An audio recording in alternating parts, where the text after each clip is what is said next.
Another day, another vlog.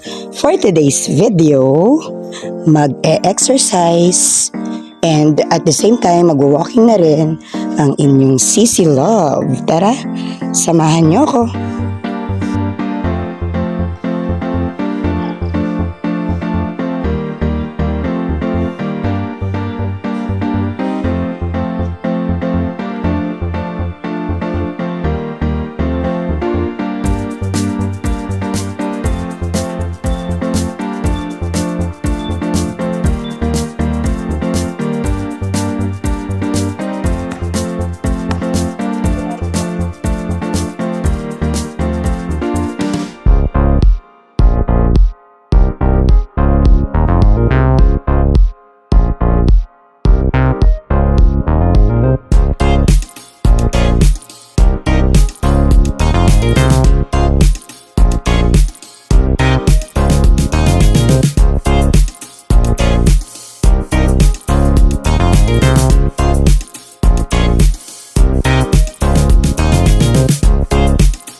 Ayan, kumuha si Manong ng bayabas. Binigyan niya ako. Bayabas. For today's video. Dito lang yan sa Rizal. Get mo yung bola, anak. Thank you, kuya.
Alright.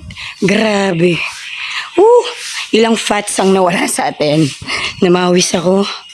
Pawis pa more. Grabe siya. Sarap ng feeling, no? Ganda ang panahon.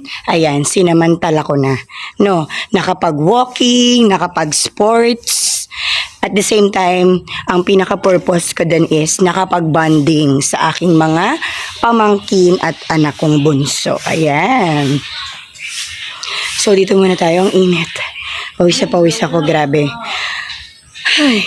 Ayun. Gusto ko ulit magpasalamat sa inyong lahat, yung mga patuloy na nagfa-follow sa aking mga videos. Maraming salamat po. Sobrang thank you po sa inyo. Hanggang ngayon, sobrang galak ng aking puso. Upo muna tayo dito para makapagpasalamat ako sa inyo. Ayan, steady natin. Ayun, maraming salamat po sa inyong lahat.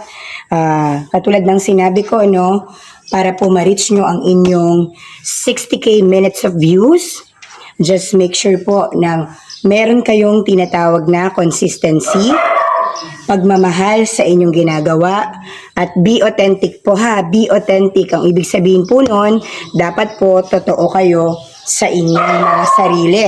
Pag gumagawa po kayo ng content nyo. Ano pa? Dapat po matuto tayong makipag-engage sa isa't isa. Ano po ibig sabihin nun? Sorry po, disclaimer sa dog. Hindi ko na po masasawa yun. Sa kapitbahay yun eh.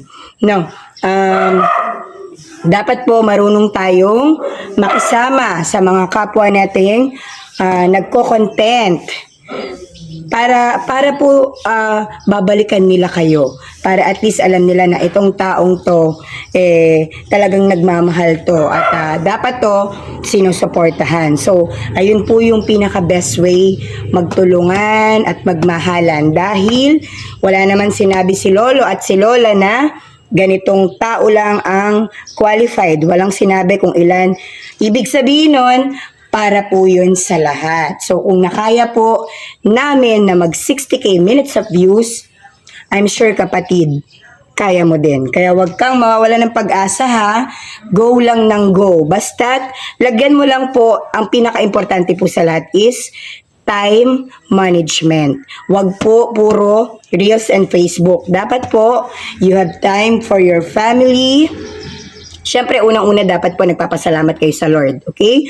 Pangalawa po sa family nyo, dapat may time kayo sa mga anak nyo, sa asawa nyo, or kung dalagat binata pa kayo, dapat po may time pa rin kayo sa pamilya nyo kasi still, meron kang family, tama? And then, dapat po may time ka rin sa iyong sarili. Sabi nga, love yourself. Dapat mahal mo ang sarili mo para at least alam mo din magmahal ng ibang tao.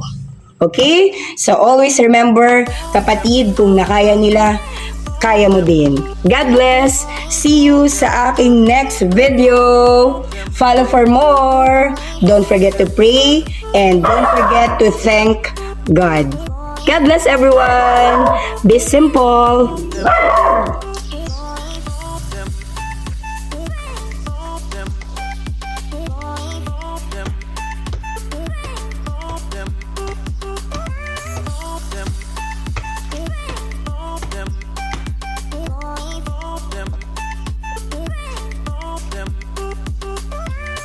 Good morning! Another day, another vlog.